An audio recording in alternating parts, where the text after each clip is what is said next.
Que a graça do Senhor Jesus Cristo e o amor de Deus e a comunhão do Espírito Santo sejam com todos vós. Amém. Este terceiro domingo do mês de novembro, 17 de novembro de 2024. Convido a todos a abrirem as suas Bíblias na passagem de Hebreus, capítulo 10, 9 a 18. Hebreus 10, 9 a 18. Então disse: eis aqui venho para fazer, ó Deus, a tua vontade. Tira o primeiro para estabelecer o segundo. Já nos domingos anteriores temos visto claramente como o Senhor Jesus, apontado pelo próprio Pai como sumo sacerdote segundo a ordem de Melquisedeque. E havíamos visto claramente como o Senhor Jesus é descendente da tribo de Judá, tanto que um dos títulos dele é Leão da tribo de Judá. E aqui no livro de Hebreus, o apóstolo escreve com toda a base, sem controvérsia alguma, que não teria como alguém ser sacerdote sendo descendente de Judá. Portanto, é necessário que, mudando-se o sacerdócio, haja também mudança da lei. E isso que aconteceu. E é isso que muitos hoje não entendem. Por isso pegam a Bíblia e encontram uma série de proibições no Antigo Testamento, em que você não pode comer isto, não pode comer aquilo, não pode fazer isso, não pode fazer aquilo, tem que descansar no sábado e uma série de coisas semelhantes, sendo que todas essas proibições estão debaixo da lei levítica, debaixo da lei levítica, tá? Enquanto se coloca que o Senhor Jesus é sumo sacerdote segundo a ordem de Melquisedeque, segundo a ordem de Melquisedeque. E lá em Apocalipse nós havíamos visto que Ele nos fez reis e sacerdotes. Mas como que gentios podem ser sacerdotes se nem descendentes de Jacó somos? É porque o Senhor Jesus não é sacerdote levita. Ele é apontado pelo próprio Deus como sumo sacerdote segundo a ordem de Melquisedeque, ao ponto que cada homem cristão é um sacerdote. Levita? Não. Mas se observa, em muitas igrejas, as chamadas igrejas de crentes ao nosso redor, você vai observar que no culto, aí fazem um chamado aos levitas que venham entoar um cântico ao Senhor. E lá vem homens e cantam algum hino, alguma coisa. E são chamados de levitas. E as pessoas pensam que estão assim, como se diz na gíria, estão bombando. Levita é unicamente aquele que é descendente de Levi, de Arão, irmão de Moisés. Os cristãos somos sacerdotes, sim. O próprio Senhor nos fez sacerdotes. E um dia, essa é a promessa, um dia vamos reinar com Ele. Nos fez reis e sacerdotes, Apocalipse capítulo 1, versículos 5 e 6. Mas é outro sacerdócio.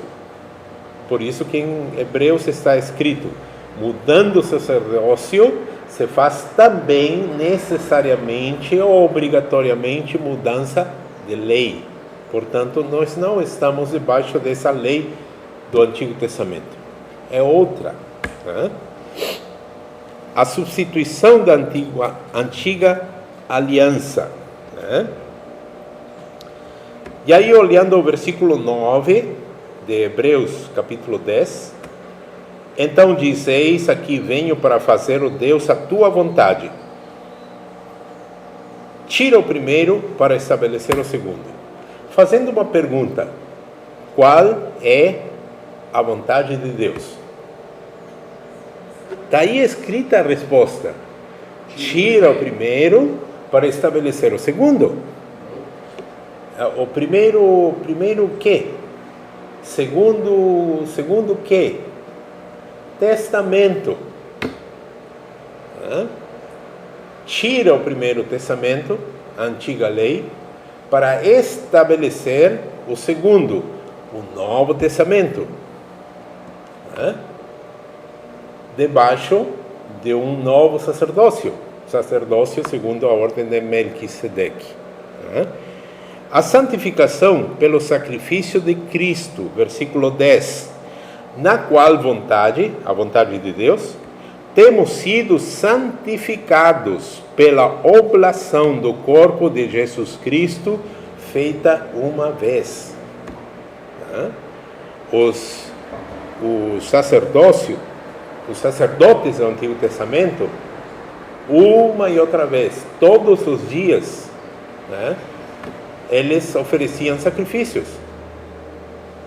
Uma e outra vez ofereciam sacrifícios.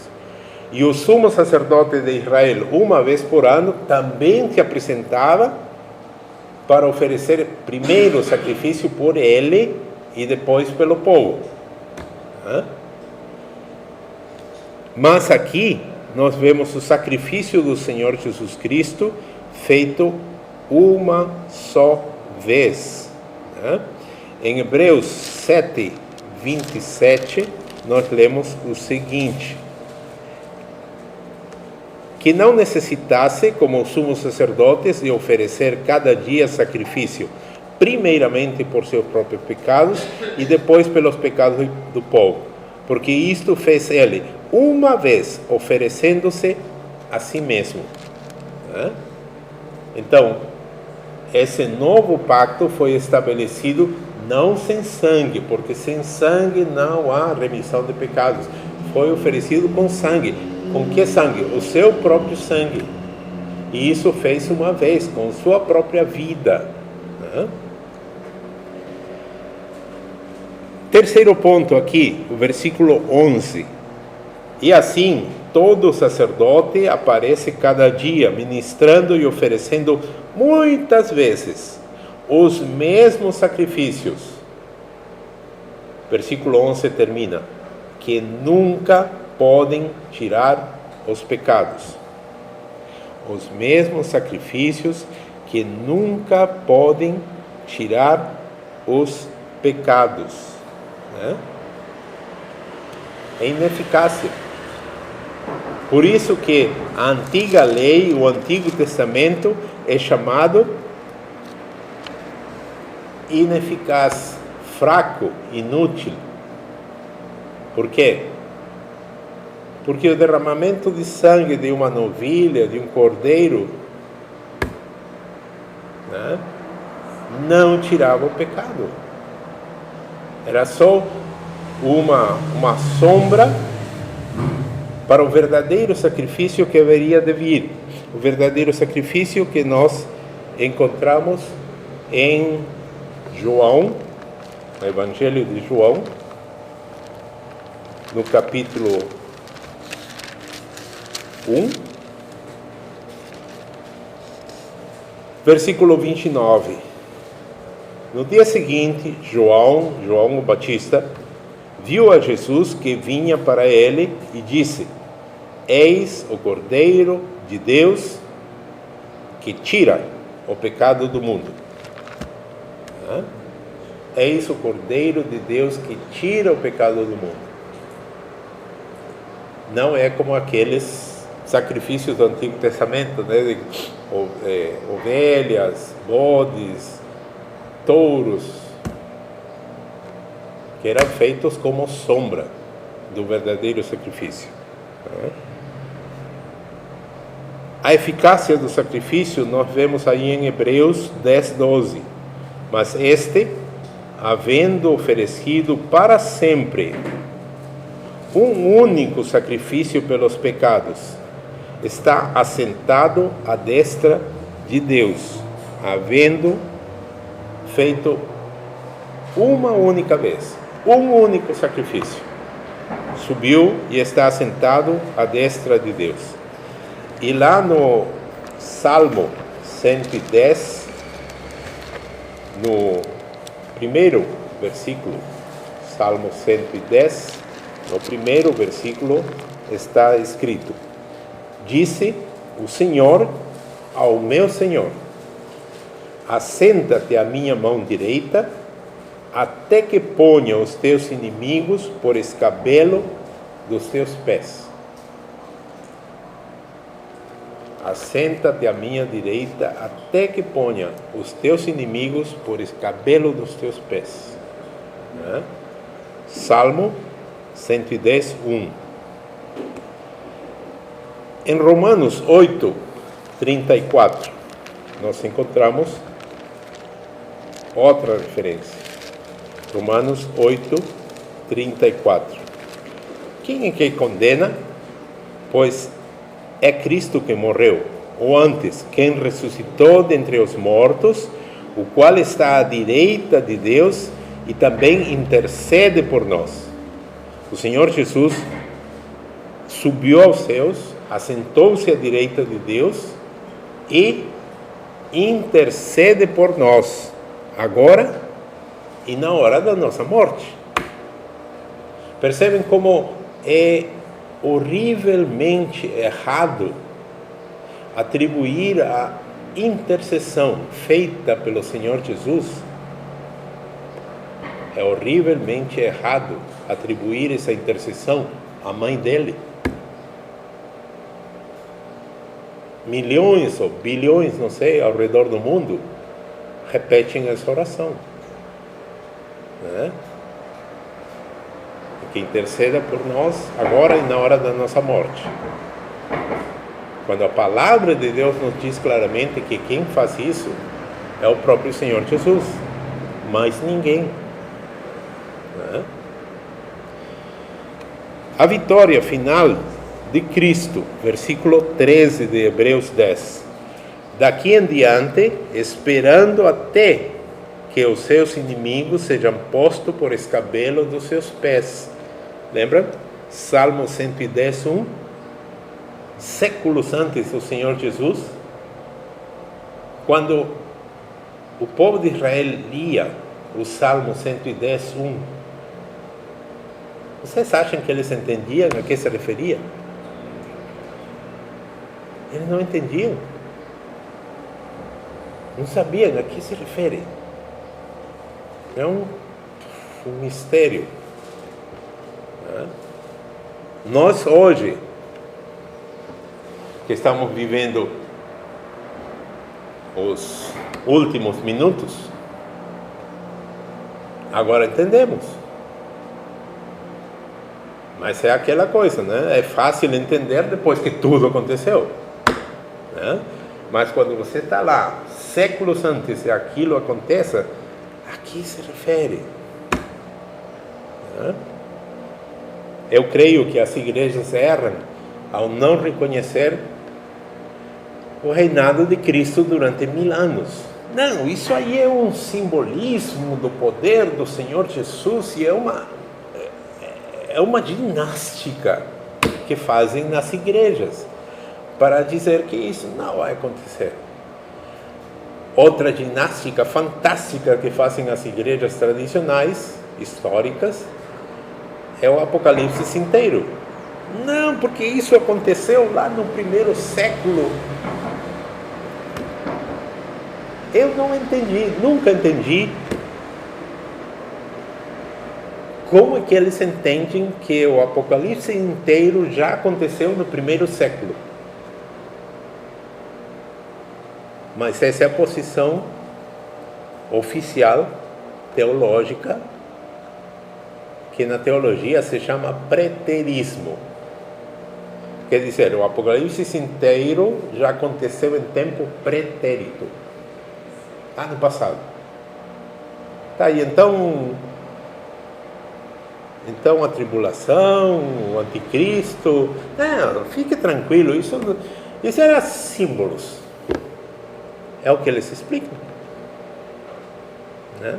E é por isso que nessas igrejas jamais fazem um estudo bíblico sobre Apocalipse, porque ao pé da letra não acreditam em nada do que está escrito em Apocalipse. Ponto. Por isso não estudam isso, né? Temas escatológicos seria, na verdade, temas preterológicos, porque já aconteceu no passado. E agora estamos esperando o quê? Simplesmente estamos indo na história, esperando que um dia acabe tudo. Percebem a letra dos hinos que cantamos? Não esperam nenhum cumprimento de nenhuma profecia. Não esperam isso. Mas aqui a palavra, né, diz claramente: daqui em diante, esperando até que os seus inimigos sejam postos por escabelo dos seus pés. Né? Versículo 14, a perfeição, né? A perfeição dos que são chamados, a perfeição da igreja. Porque com uma só oblação, com um só sacrifício, aperfeiçoou para sempre os que são santificados. Aperfeiçoou para sempre os que são santificados. Espera aí. Em português, em espanhol, em algumas línguas, temos o verbo ser e estar. Enquanto lá no hebraico, no grego, não tem essa diferença de dois verbos, é um só. É como o alemão, é como o inglês, o verbo to be é um só. Em alemão, o verbo sein é um só, né? No grego e hebraico, igual, é um só. Então, aqui estaria escrito também, traduzido corretamente, porque com uma só oblação aperfeiçoou para sempre os que estão sendo santificados. Percebe? Os que estão santificados. Por quê? Isso nos leva a outra verdade que não devemos esquecer. A santificação é um processo. A santificação é um processo. Começou com a justificação, que é o novo nascimento. E de aí para sempre é um processo, um crescimento, um amadurecimento. Isso é a santificação. Vamos para Filipenses, capítulo 1, versículo 6. Filipenses 1, 6. Filipenses 1277, página. Tendo por certo isto mesmo, que aquele que em vós começou a boa obra, a aperfeiçoará até ao dia de Jesus Cristo. Aquele que em vós começou a boa obra. Percebem como as igrejas erram, né? Lamentavelmente erram, acreditando e ensinando que daqui para frente você cristão, né, tem que se cuidar porque você pode perder a salvação. Filipenses 1,6. Tendo por certo isto mesmo, que aquele que em vós começou a boa obra, a aperfeiçoará até o dia de Jesus Cristo. Aquele que em vós começou a boa obra, ele a está fazendo. E essa sua obra terminará no dia em que nos encontremos com o Senhor Jesus. Deixou nas nossas mãos alguma coisa? Deixou, olha, isso aqui é o maior tesouro do universo, a salvação. Está na tua mão, agora te vira, cuida aí. Se estamos rodeados de inimigos, quem vai ser, capaz de deixar uma coisa valiosíssima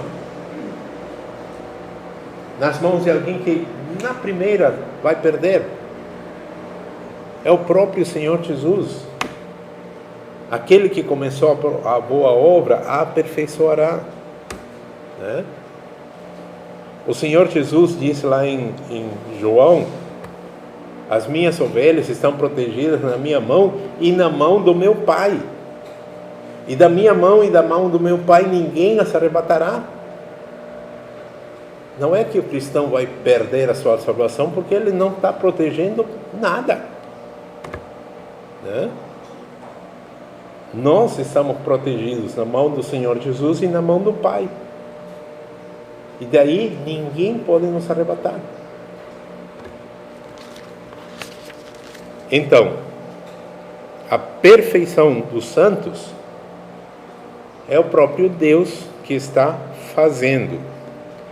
A nova aliança confirmada e também o Espírito Santo, Hebreus 10:15, não testifica, porque depois de haver dito: esta é a aliança que farei com eles, depois daqueles dias, diz o Senhor, porei as minhas leis em seus corações e as escreverei em seus entendimentos. Acrescenta: jamais me lembrarei dos seus pecados e das suas iniquidades. Uma vez que o Senhor Jesus morre e derrama seu sangue por nós e perdoa cada um dos nossos pecados, pecados passados, presentes e futuros, pecados que eu cometi, cometo e cometerei, todos esses pecados já foram perdoados. Ontem no estudo bíblico estávamos vendo, e para que a gente tem que se preocupar então? Porque existe a salvação e existe algo que vai acontecer com todos os cristãos, que é a retribuição. Retribuição? Sim. Lá em Coríntios se estabelece claramente que se sobre o fundamento, lembram aquela parte? Sobre o fundamento alguém edificar, e no versículo anterior disse: e o fundamento é Cristo. Então, em Cristo, alguém edificar com ouro, prata, pedras preciosas, ou sobre o fundamento, em Cristo, edificar com madeira, feno, palha, o versículo seguinte diz: o dia o provará, o fogo vai provar isso. Se a obra de alguém passar pelo teste do fogo, o fogo sopra, vamos dizer assim, em cima dessa obra, que foi feita com ouro, prata, pedras preciosas. Eu pergunto, esses materiais, ouro, prata, pedras preciosas, suportam o fogo? Ficam melhor. Né?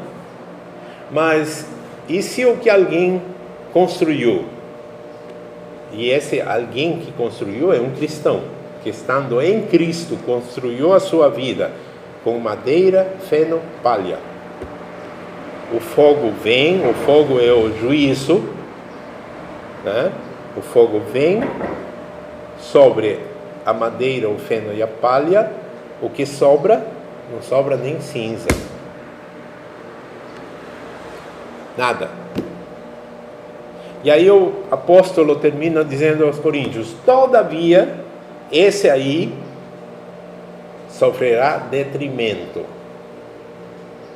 mas será salvo como que é pelo fogo. Por isso eu sempre disse, né? Vai ter muita gente que vai entrar no céu cheirando fumaça, né? Não vai receber galardão. Então, o cristão tem que se preocupar como vive a sua vida, como está construindo a sua vida. Para quê? Para a salvação? Não. A salvação está na mão do Senhor Jesus e na mão do Pai. Ninguém arrebata isso. O que você pode perder, aí sim, né? É galardão, é retribuição. Deus vai retribuir. Se você não se preocupa como cristão, vive a sua vida, se a sua vida é uma palha, construindo com madeira, feno, um dia você vai ser retribuído. Não vai sobrar nada disso. Você vai ser salvo. É isso que está escrito na palavra. Mas não receberá galardão. Tá? Isso é bem claro. Tá? A nova aliança confirmada. Né? E finalmente aqui no versículo 18 de Hebreus 10, 18. Ora, onde há remissão destes, está se referindo aos pecados, não há mais oblação pelos pecados. Tá? E aí onde, novamente insisto, muitas igrejas, quase todas ao nosso redor, ensinam, acreditam que você pode perder a salvação, né? Por isso, de vez em quando você se topa com alguém que diz: eu já fui dessa igreja, mas agora estou desviado. Tá, vamos aceitar essa frase dele, porque ele acredita nessas coisas. Se vamos dentro daquele grupo e mencionamos: vocês conhecem o fulano? Ai, sim, pobre, ele caiu. Ele perdeu a salvação. Faz 3 anos ele perdeu a salvação, cometeu um pecado e perdeu a salvação. O que diz aqui o versículo? Onde há remissão destes, dos pecados, não há mais oblação pelo pecado. Quer dizer, se perdeu, condenado para sempre, né? Mas não é isso que a Bíblia nos diz. Ele está vivendo a sua vida de madeira, feno, palha. Não vai sobrar nada, né? E muitas vezes, nesses ditos desviados, conversando com essa pessoa, nós vemos que ele realmente crê no Senhor Jesus Cristo. Mas as coisas que meteram nesse grupo, que meteram na sua cabeça, nesse grupo onde ele pertence, andou um tempo, né? O fizeram crer que ele perdeu a salvação, né? Certa ocasião eu perguntei de uma pessoa que acreditava nessas coisas. Eu perguntei: quer dizer, a pessoa nasceu de novo? Sim, a pessoa nasceu de novo. E no momento que perdeu a salvação, o que aconteceu? A pessoa responde: ela morreu espiritualmente. Tá. E eu insisti: e ela pode voltar para o Senhor Jesus Cristo? Sim, tem chance, porque estamos na era da graça. Quer dizer, ela tem que nascer de novo? Aí ela ficou assim pensando e respondeu: ela tem que nascer de novo. Mas espera aí, se ela já tinha nascido de novo, e aí ela morreu espiritualmente quando perdeu essa salvação, mas ainda tem chance e vai nascer outra vez, quantas vezes, eu disse, quantas vezes nasce de novo?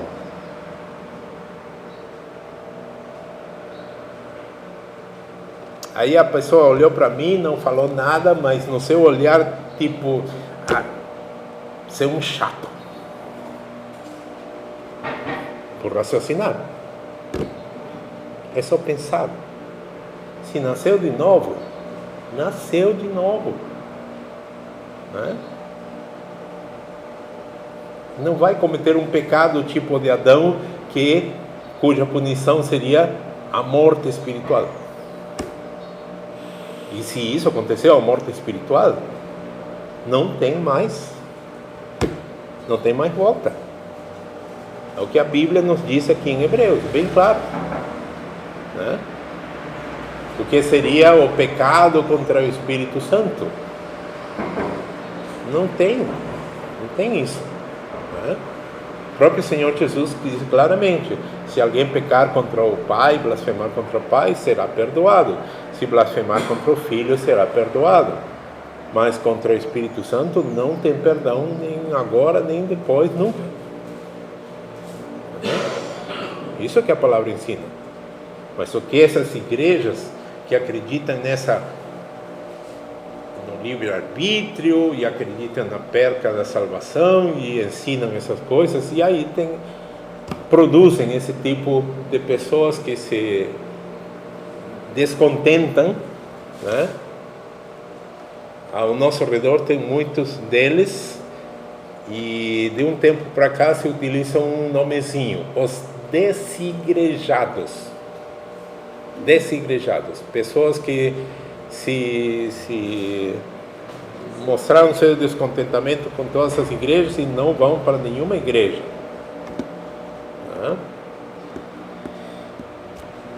E aí caem no versículo 25 de Hebreus 10: não deixando nossa congregação, como é costume de alguns.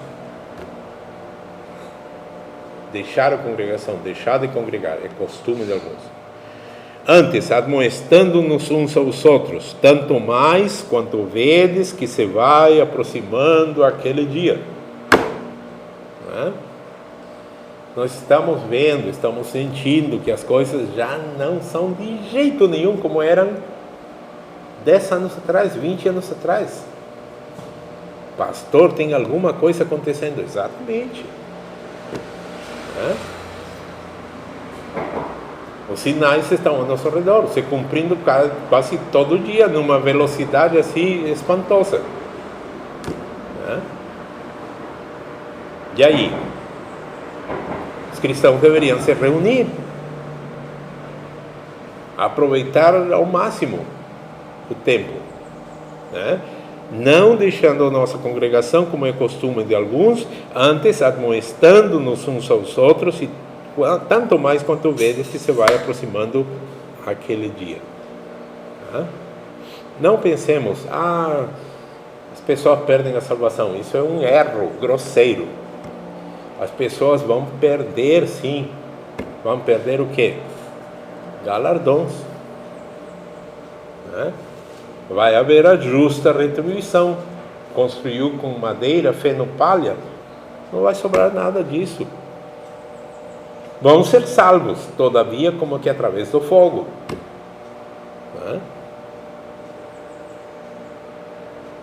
O que nós devemos fazer? Nos esforçarmos para termos galardões.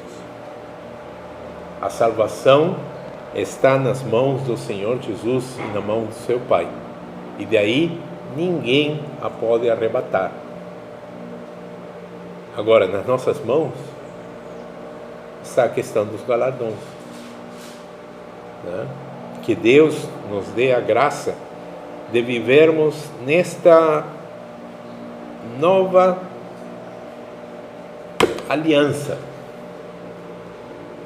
de uma maneira que seja agradável a Ele, que seja frutífera.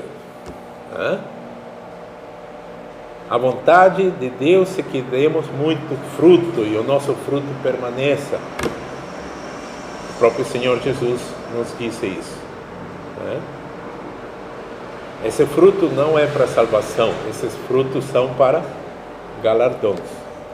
Que Deus nos conceda a maior compreensão dessas coisas e nos mantenha firmes na fé única e verdadeira que Ele concedeu a cada um. Amém. em mim, ó Deus, um puro coração, renova em mim espírito reto, não me lances fora da tua presença, e não retires de mim o teu Espírito Santo. Torna a minha alegria da tua